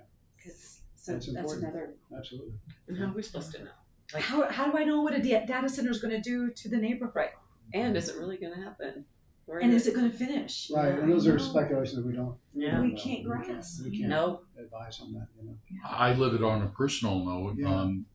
Pfeiffer Elementary School, Mhm. one house, my house. Well, Pfeiffer shut down 2 years ago. Mhm. They're not sure what they're going to do with it. Jeffco, and I've heard anywhere from they're going to put houses. Mm-hmm. There's a rumor there might be a church going there, which would be fantastic, Yeah. the neighborhood church. And then there's rumors that they're going to be apartments. Oh. And so they come to me, Yeah. and I overlook the foothills Right, from my deck, and Yeah. that'd be terrible for me personally. right. But they come to me knowing I'm a realtor. So what's going to happen to our rent? And what's it gonna do to Let my me check my value? crystal ball. We No idea. The thing is, participate when they have the rezoning hearings and Yeah. Exactly. May not make a Yes. difference, but make sure you participate. Yes. Exactly. So don't say, you have no idea. The apartment obviously is the worst fear Right. because right now, there's the rumors getting stronger about a church. And what a great neighbor that would be because you got the parking lot, you got, Yeah, it's all everything would be the same. Mhm. but that seems to make the most sense for the highest and best use of the land. you would think so. That's going on in Acres Green right now because of the combining of the elementary schools. They shut down Acres Green. It won't reopen this next year. So there's a big deal of what are they going to do. And I think Douglas County is just going to use it as like somewhat office space or just like keep the building what it is. But yeah, people were asking like, does this affect, like, are people moving out of Acres Green? And I'm like, no, because honestly, like, it kind of depends on the population of the school because our kids didn't go there. There wasn't a lot of kids that were going to that school. That's why it shut down. Kind of, yeah, so it's, like that is a huge question. But even if Jeffco used it as an admin building, it'd be great. It'd be great because they wouldn't do anything with the, the back area and leave it alone. Yeah, exactly. They'd have all the stuff still. But anyway, so it is interesting because people, what happens? Well, hopefully they'll make it a low security prison. Sorry, don't start that rumor. I think I'll keep that joke between us and not my neighbors. Already have one up the street. That's right, they do. Yeah. One up the street, yes, a big one. Yeah. Oh my, Federal one. The federal one, yeah. That's funny. Right. So month supply, I think we all know this. Basically under 3 months, sellers market upward pricing pressure 3 to 6 more balanced. Over 6 months. It's kind of interesting, though, this generalization. I mean, I think when you look at some neighborhoods, because inventory is tight, that there could be technically less than 3 months supply, but it sure doesn't feel like a seller's market. Yeah. And it's not really a seller's market because the overall feeling of the market and where the competition in the broader sense is. Right? So keep that in mind, too. These are all just rules of thumb, right? Right. And then I think it's good sometimes, when there's stale listings, you can point those out to your sellers and your CMA. This listing has been on the market for. What's a stale, in your opinion? Well, it depends on the market. It depends on the area. I mean, if the average market time is 68 days, but then this one's been on the market 120 days. Okay, double, maybe. Double, it's pretty stale at this point, right? And so it doesn't have much momentum anymore. Again, calling the agent, have you had any showings? Because maybe if they've had activity, just not an offer, that could be different than like, true. No, we haven't had a showing in 3 months. Yeah. My daily listing. Thank you very much. Awesome. So, yeah. Competitive positioning strategy, of course. How does your property compare against the active competition? And, the value leader in this one pending it was priced to move, and that one we need to be. Is this where we want to position ourselves, right? So, and also certain price gaps in active inventory. Sometimes you'll see certain areas they'll be priced up to $750, and then there'll be a jump up to $1 million, right? Depending on the neighborhood. So, avoiding being in those price gaps, I think, would maybe buyers aren't looking in that.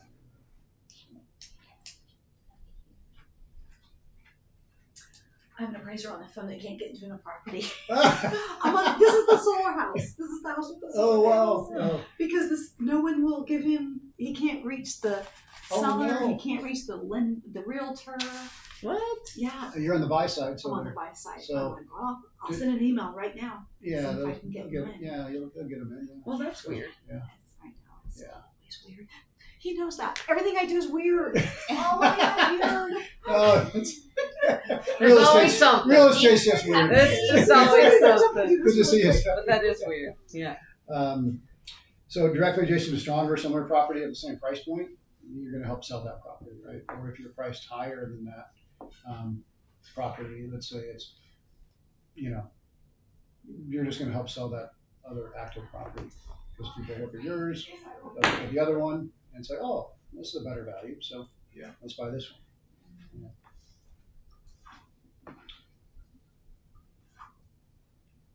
I'm going to take the next. What does pending sales tell you? So we touched on this a little bit, but it's I think in this market, they're a little bit more important than any of the rest of them because they actually got an offer. So was it quickly or was it, did they wait a long time? Did they price decrease 5 times before they got an offer? But I think when the market tends to get softer and softer, the pending data is really important. So calling the agents, seeing, how was your activity, what are you under contract for, when are you closing, that can be huge when trying to price a new listing, for sure. Yeah, definitely. And find out as much information as you can, right? So, of course, you sometimes don't know the final sell price, but the list price gives you some context. Oh no, she left the purse. Oh, whoops. Oops. I don't think She'll be she's back. Sorry. She's still here. She's just working right out there. Yeah. Or not far. No.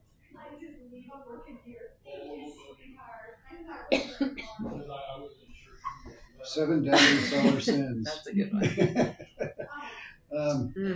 It's a good one to share with the sellers, right? Yeah. Pricing higher than the competition. Say, well, we'll just come down, right? Refusing reasonable offers early on. Sometimes they're the strongest, sometimes not. Depends where it's at. Number But, 3. Number 3, not putting the property in the best Yeah. possible condition. Yes. Condition drives perception and Yeah. price, right? Making showings difficult. That's a big Yeah. problem, right? Emotional attachment adds value in the seller's eyes, not the buyer's. Buyers don't pay for your memories, right? And blaming the agent for the market. So we report it to them and we present it to them and advise them, but we don't create the market, right? And resisting a timely price reduction, because then you don't do that, then it continues to age and becomes stale.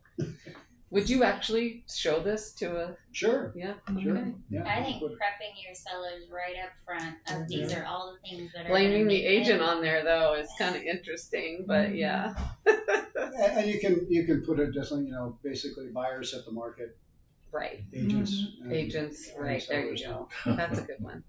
Have you guys seen their reasonable offers? A lot of like lowball offers coming in lately. I've seen some on condos, yeah. Okay. Condos, Condos. low ball, yeah. With really low ball. well, at the end, Yeah. I'll ask you a question about the condo thing. And so, Wow, that's Didn't work crazy. But not on single family. Depends on condition. depends on the property. Had one on a single family recently, yeah. The longer they're on the market, the more opportunity you have for the ball. Yeah. Of course. Yeah, I've had like the subject to.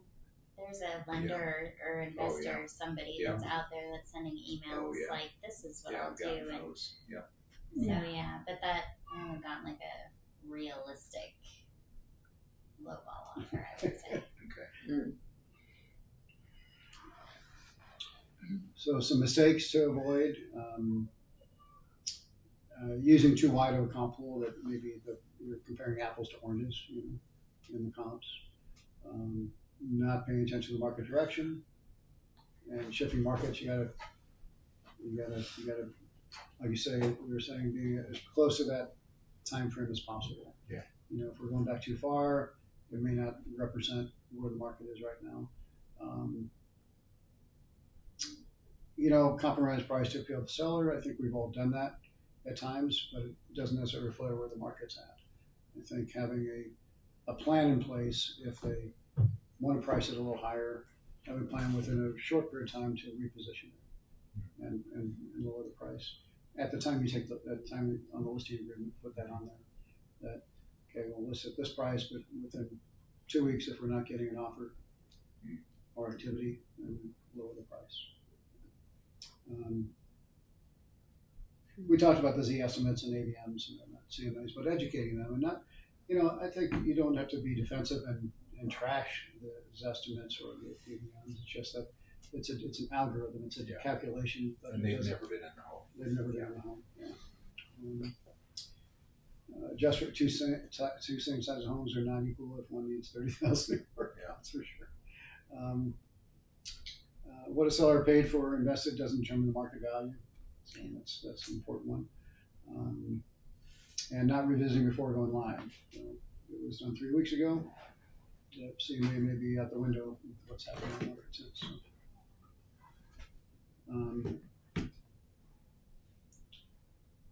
Do you do some? I do is I will set up a search for the seller in the I MLS, totally do that. and so they get updated with the neighborhood, what's happening in the neighborhood with actives, pendings, and contracts expires. So they'll get it basically real time on new listings and everything that's coming up in the market. So that's real important. I set one up for myself. I don't actually add my seller, but I like that. Yeah. That's a good idea. That way you don't miss. If you're busy doing something else, you get a Well, copy. and then I find my seller's like, did you see the one that just came up down the street from me? And I'm like, yes. So now I've started adding them because they're looking too on Zillow or whatever. Exactly. Yeah.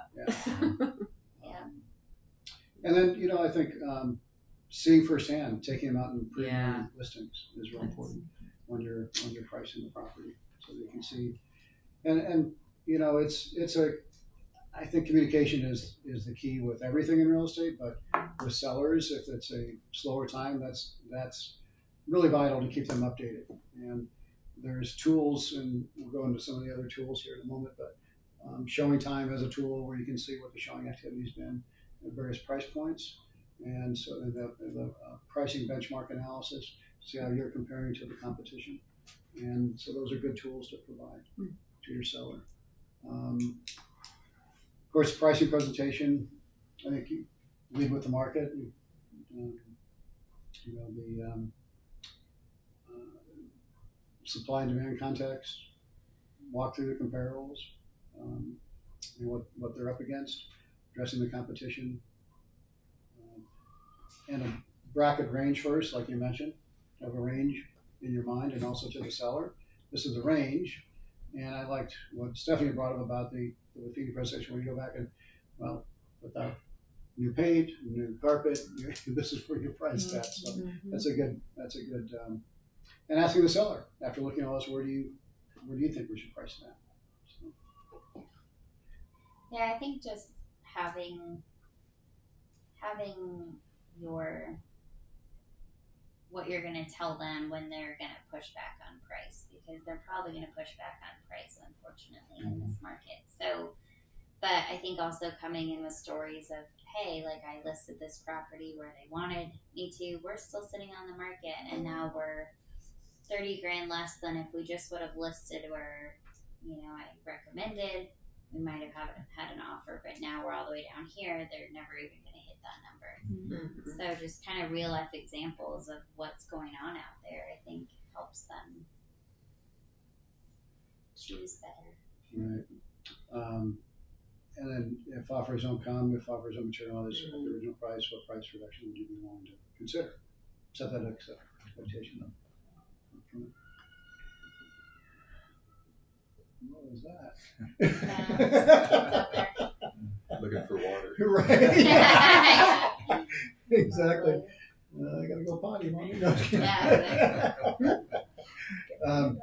So this is what we were just talking about too. Basically some of the seller pushback and feedback. I think we talked about most of those points already. So go through those. Of course, we're not getting the activity. Days on market, some properties are going to take longer to sell, period. I mean, it depends on the price point of the property and where it's at, and we have to have some patience, but also we have to know when to revisit the price and look at the full market analysis. And I look at things weekly with my seller and update them weekly as far as activity in the marketplace, the showing activity, and any new listings, of course, they'll be sent to them. So keeping it in communication. Especially so if it's been quiet, you're right. You're still just saying, this is where we're at, and this is what the market's telling us. This is what the competition. This is where they're seeing showings. Because with the showing time tool, you can see they're just showing time listings. So if they're on Supra, they're not going to show up in those reports. But so Broker Bay or whatever they're called now doesn't do that. Right, Supra, Broker Bay's not. Yeah, it doesn't have that reporting now. So, but I like providing that because it shows what the activity's been in the market. You can see, well, we've been getting showings above average. Well, or we're below average, and this price point is where the activity is happening. So again, it's just a tool. It just helps to keep the seller informed and also know that you're keeping an eye on things. And making a call, it's tough sometimes when there's no activity. And if you have to revisit the pricing, if you make calls every week, it helps to get into that conversation better. Well, it helps if you do expire or if they decide to pull it, then it helps them not feel like it was your fault. Like you just said it and left and I never heard from you again. Rather than like I checked in with you weekly, like we looked at comps and we looked at everything together. Like, you know, I mean, then it kind of just shows like I've been trying to do my job. I've been doing a job that you hired me to do rather than just, yeah, I listed your property, sorry it didn't sell. And then you kind of have that poor, you know, reputation or relationship that you kind of are severing. Yeah. So the wave is real. The wave is real. It is in this market. Yeah. And knowing the subject, building a clean comp set. I think the tools amplify your analysis. They don't replace your judgment. So using these tools to help present it. So yeah, good. Thanks for coming. You. Yeah. We'll send this out. We'll send this out as well. So Great. we'll Thanks. Good class. and then explaining your reasoning with the data, not just to name a number, right? And I think you brought this up. Price count. It comes with your preparation. You know, no matter how you present it, if you're prepared and you have the data in mind, and you know, if you're going on a presentation or going on an appointment, preview the competition first, so you know what they're up against before you go to that house, so you know how their house fits in. So yeah. I think if you're not knowledgeable about the area too, like kind of pull it up on maps, see where's the nearest parks, like just make it so you look like you know what you're talking about. I think is the biggest thing, like be able to go in and talk about, oh, well, your house is closer to this park than, and know the amenities that are around, like shopping and all that stuff. And because, yeah, we obviously aren't experts on every single neighborhood, but we can do a little bit of research to make us look a little bit more knowledgeable. Absolutely, yeah. Some other things, you know, if you practice CMAs on homes in your neighborhood or on your home, you know, if you're out of practice or just getting started doing these, which I think all of you guys are experienced in working on these, but it's kind of fun to do it in your own home sometimes and try to be objective about your own. That doesn't sound fun. It's gone down since. It's like, oh, darn it. Right. Like everybody. Right. And, you know, check the yeah. tools and see which ones you like. I mean, some tools you gravitate towards, some you don't like. RE Colorado InfoSparks, the monthly stats are good to have through the title companies, Land Title, through Smedra, all the tools. I think which go-to CMA format you like, and which one can you feel confident in using and presenting. And then, you know, there's the Pricing Strategy Advisor course. I've taken that before through NAR. And then there's also CMA classes by local appraisers are nice too on Smedra as well. Here's some resource links. There's all of the different things we were showing there. The Showing Time Market Insights, the Real List, NAR PSA certification, CAR. Some good tools of COB CMA, so you can learn about that and see. And there may be a version that's free. I'm not sure. I think it might be. And then there's a version you can pay up to $100 a month, which I don't do. There's like one that has all these other things that you don't really need because we have those in Matrix anyway, you know, searching tools and things like that. But I would check into it and see if you like it. You know, learn about them. You know, see what works for you. And I think they're all good tools. So, you know. Cool. Any questions or anything? Any thoughts? Or, yeah. This is fantastic. Yeah. So, a question on, you know, figuring out how much a bedroom is worth, how much a bathroom is worth. Where do you get the data for that? Because I know it varies per neighborhood and price range. So here's what I do is when I have a buyer that I save all the appraisals. Okay. Okay, so I save the appraisals and I see what the appraiser's done on their adjustments for that price range. Okay. So it kind of gives you a tool to work with that. Yeah, that's a good idea. And then it gives you an idea of where they're at now. One realtor, he was a realtor and an appraiser in a class one time. He said, in general rule of thumb, because you notice on an appraisal, the gross living area adjustment or the above grade is a fraction of what the price per square foot is. So because it's not linear, because the value of the property is in the land. Yeah. It's in all the amenities around the property, and then there's the gross living area. Okay, so let's say an average is $400 per square foot for the neighborhood. Well, what is attributable to that? The land. What's attributable to all the amenities in the neighborhood, and what's attributable to the physical square footage. So that's what he said, a third, but I think it's probably less than that. I think you'll see adjustments like $100, and it's $300 per square foot neighborhood, right? And so you'll see an incremental adjustment for the difference in square foot of $100, right? So that's a third, but I mean that general rule of thumb, right? Again, it's a rule of thumb, but I would look at the appraisals that you get, and that's where I've seen and what they say they do is a paired sale analysis. So they'll look at properties that have the identical features, but a third car garage on this one is going to be this house sold for this much more. So they do that analysis, and they do some other analyses that, regression analysis, all this stuff that's above my pay grade, right? Yeah, I mean it's but there.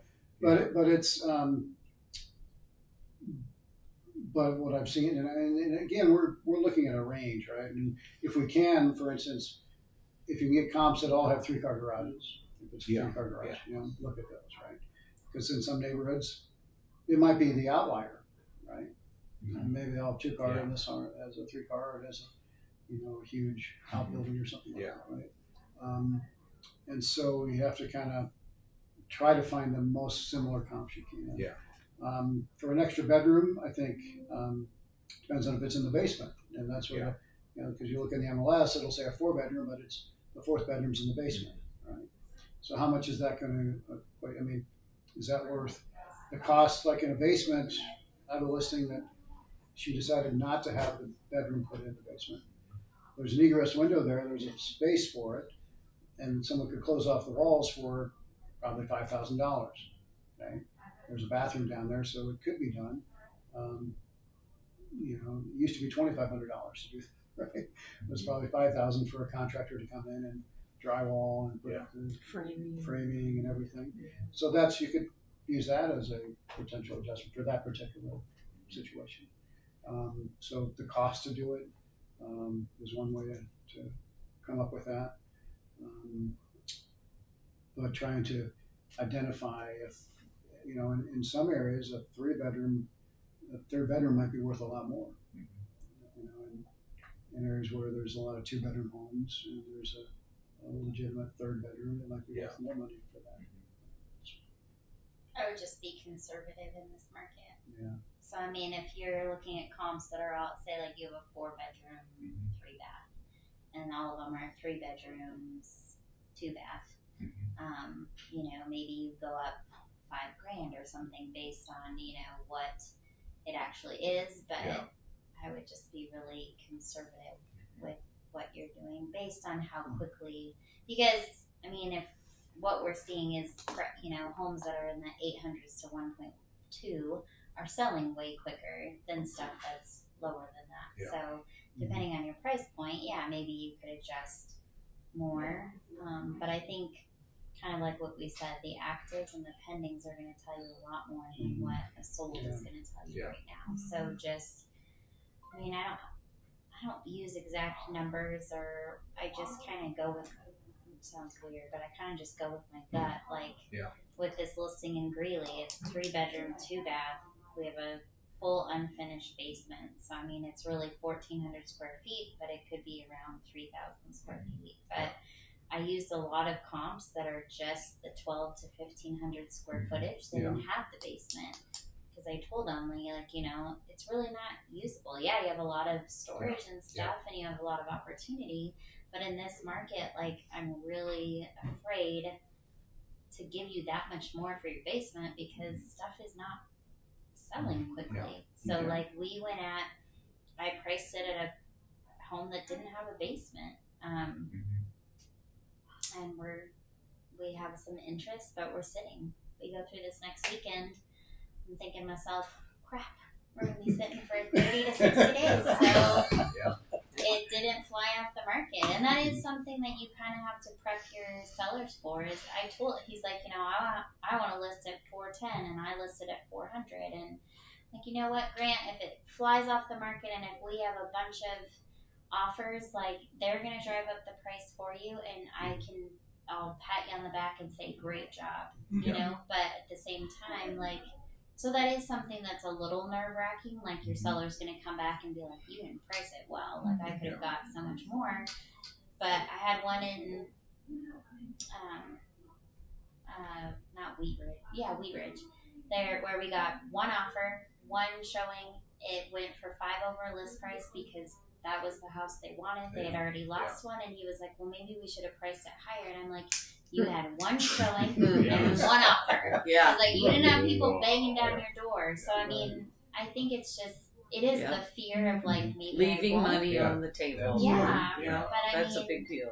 In this market, I'd rather be conservative and get it sold for them. Mm-hmm.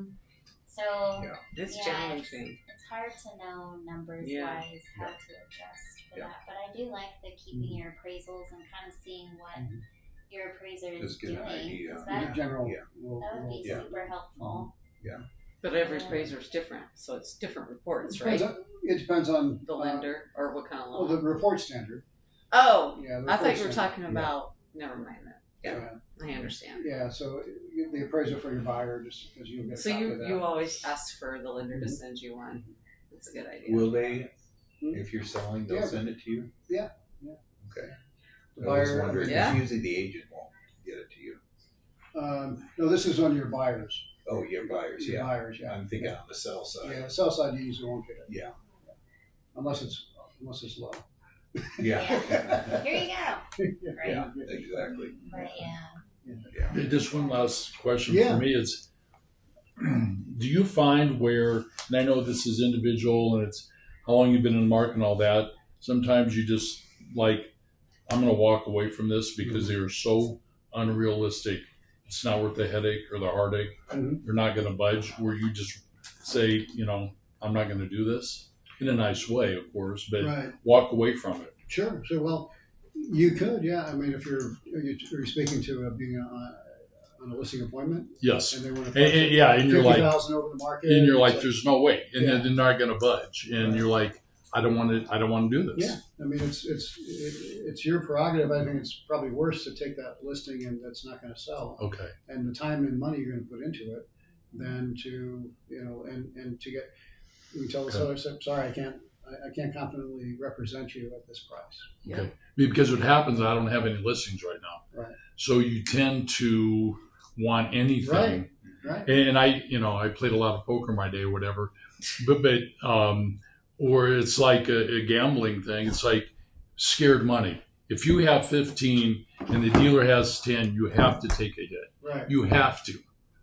It's just the way it is. Right. And you know that if you don't, you're going to be, and it's like, I know better than to take this listing, but I want my name out there. It's going to backfire. Is that fair? Possibly, yeah. Okay. Unless the seller is saying, well, I want to start here, but then you say, well, yes, and it's all individual, but if we don't get anything, we need to drop it after a week or 2 weeks, right? Okay, so you just set that, and if you know them and on all of that, like this somebody, because I'm really farming in an area, and I know I'm going to be in that position at some point. Yeah, and you can tell. I mean, you can put a red in the listing agreement that we'll price it this, but then if we don't get any activity or no offers within 2 weeks, then we drop to this price. And if they'll agree to that, then it's probably okay. I mean, it depends what their motivation, because you want motivated sellers, right? You don't want unmotivated sellers too, because you'll spend a lot of money listing a house. Yeah, and it's like and It's not going to work. I think you could also say, like, you know, I'll list your property. I don't agree with your list price, but I would appreciate it if you paid for the pictures or something like that. So, Okay. like, okay, maybe I I'll started I'll putting that in list the it. listing agreement. I have that in mind. Mm. If they pull their house, I Yep, get Yeah, reimbursed. I a started certain putting amount. it in Yeah. because I'm tired of paying for pictures. Yeah. Mm. Yeah. If you pull your house for any reason, whether you just changed your mind or you're going to rent it, You get right? that market money back. I get this much reimbursed. Mm. So I feel Not that like- I'm going to take them to small claims court or Yeah. anything, Right. yeah. but you know, they usually. I've had that, and 2 people have paid me. So yeah, So I mean, I think like, then it's yeah, you want okay. your sign in their yard. You want to be able to kind of market it, use it for open houses, things like that. Like, sure, I'll do it at the price you want, but if you pay for pictures, Okay. because I just, Okay. I mean, to be frank with them, I just don't think it's gonna sell. Mm. So I'm willing to, you know, Mhm. take the, Yeah. you know, I'll Mhm. try and help you, and maybe we'll figure something else out as we go, and you'll really have some motivation. But you know, Yeah. like, Because you look at opportunity costs too. Right. You know, you're doing all of this, and then just the flush, you know, the weekly call told you, you know. And you, Yeah, I think that's I the usually say thing. that, well, maybe you tone it down a little but bit. tone it down a little bit. Yeah. Then that's what you think before you dial that number. Exactly. we're Well, thank you still- guys for coming. Yeah, It's thank great to see you all. you. This was awesome. Thank you so much. Greg, can I ask you a condo question? Yeah, You guys, sure. so like Where's the with condo? Aurora, What part of Aurora? not a great, not awful, but not great. I don't even know how to describe what area it's in. Let me look it up. I helped him buy, right? And he's actually buying a new place, and he was going to rent it. Mhm. And, you know, I'm like, oh, good. Now's not a good time to sell. But it ended up he's borrowing money from his 501k, Mhm. and he thought, I think I need to pay that 50 grand back.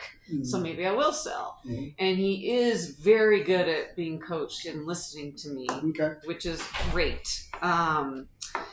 But he doesn't, you know, I'm just trying to set expectations because I'm concerned that, you know, the place looks run down. The HOA is over $400 a month. There's, you know, they're working, they've been reaching out to the HOA because they have this wood patio. It's falling apart, you know, and they're not fixing it. So where's this money? You know, it's kind of like, oh, but it is 2-bedroom, 2-bathroom, you know, with like No garage? no garage, no parking. But like, I guess I'm wondering, and it's older. Is it a townhome style or is it a condo? Like a Walk stack? up, he's Walk on up? the second floor, third floor. Right. Yeah, so Yeah. one of those. I mean, the only thing And- is to look at pricing. Like, how far out do you only look? Like, there's only like I a would stay in that couple. complex if you can. Okay, Yeah. but then go back further is what Yeah. you're saying, and then subtract like 3% or Yeah, 5%. look at the overall statistics and like what it shows you, like in RPR. Because the AVM value It's is like Pitkin Street. Or Pitkin something. Street, yeah. I don't know if you Okay. know that area. Yeah. So I mean, it's not awful. It's you know No, you it's not take terrible. 225 and you get Right. off on hand. You know the little roundabout at you take Hamden Right. out and it's back over there. I would say, But it is Aurora. It's Aurora Public Schools. and you could know. look at other condos. Excuse me. About some stuff. Excuse me. Sorry. Yeah. You can look at other condos that are like that that are age. that age and Whenever, that style and without a Under garage. contract. You know, you could see what the The overall market is. I would Objections look at that Tuesday. too. Mhm. They didn't want Just see what They overall is withdrew happening it. if there's not enough comps. Perfect. But then there could be a complex that has a Easy. I superior told my location seller, I said, or thank Right. you for you know, doing that all kind the of thing things I that asked you to maybe do. you have to take that into He account. thought- Like, So taking him to look at some actors would probably be pretty good Yeah. when It he's made a ready. difference. yeah. But also, I Yeah. usually Well, always on the other stage. hand- I pay for staging, which is part of my Yeah, cost. Sure. One or But- the other. You know, Always. this may only go for Okay. It's good 250. seeing You too. you know, Right. and it's gonna. Is it gonna be I've vacant worked or is out. it gonna be? It'll be vacant. Yeah. Thank God, because so we're closing next week on their place, and they're gonna move out, and they're gonna do some. They're gonna do pretty much within reason. Like I do like to pay my stager to come in, and Right. she'll do the hour consult of paint this, replace this, Right. do all that. And he'll be pretty coachable on that. But I I think it's don't know about staging itself. I think it's with smaller properties. It's even more important. Okay, to stage that's it. what I was At wondering. least the main living area Mm-hmm. and dining area. So and maybe I living could say area. to my stager, because I pay for it, right? Mhm. I've got like $1,000 Mhm. budget. So what can you do for me with Right. this? And and adding a little,